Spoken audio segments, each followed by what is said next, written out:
E como vai ter outra sessão no STF agora à tarde, a partir das 14 horas, vamos ver quais os destaques da pauta de julgamentos.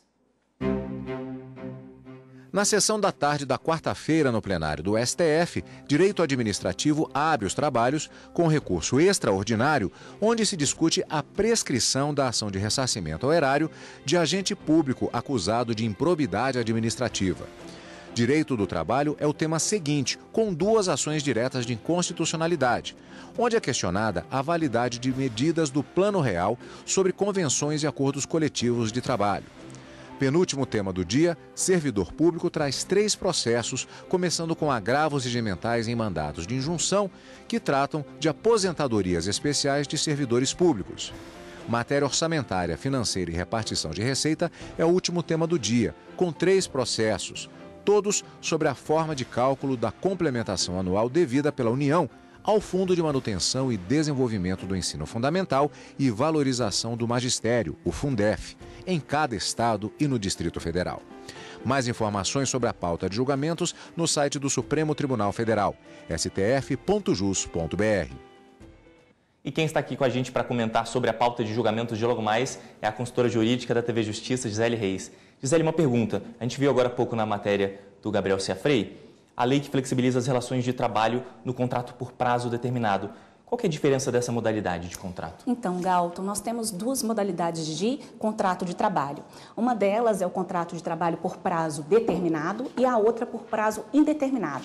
Bom, a regra que nós temos, né, dentro das leis trabalhistas aqui no Brasil é que a maioria dos casos se dá por meio de contrato por prazo indeterminado, que é, na verdade, aquele que tem prazo para iniciar, mas não tem prazo para terminar.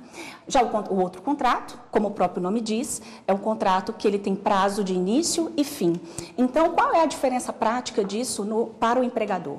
Algumas verbas, no momento da rescisão desse contrato, do fim desse contrato, elas, na verdade, vão ser diferenciadas, né? O trabalhador que está submetido a um contrato de trabalho por prazo determinado, ele só pode fazer, na verdade, atividades que sejam ali de caráter emergencial, que não estejam ligados à atividade permanente daquela necessidade do empregador, porque senão isso acabaria descaracterizando.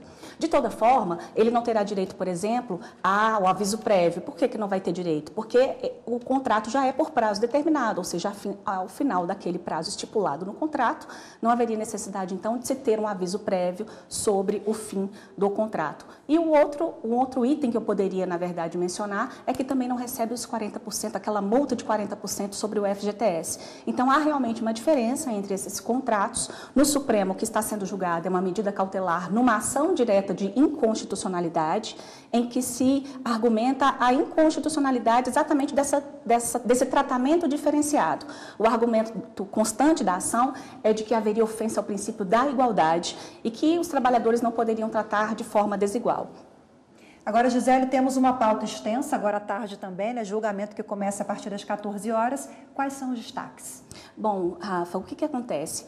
Esse processo, inclusive, que foi chamado a julgamento, ele não foi possível de ser concluído porque não houve quórum para a votação.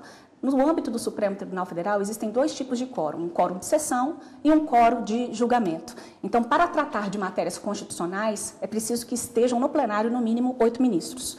E para votar matérias constitucionais, esse voto ele tem que se dar pela maioria absoluta, que são no mínimo 6 ministros. Então, como não havia esse quórum, esse processo passou para tarde, provavelmente será o primeiro item da pauta.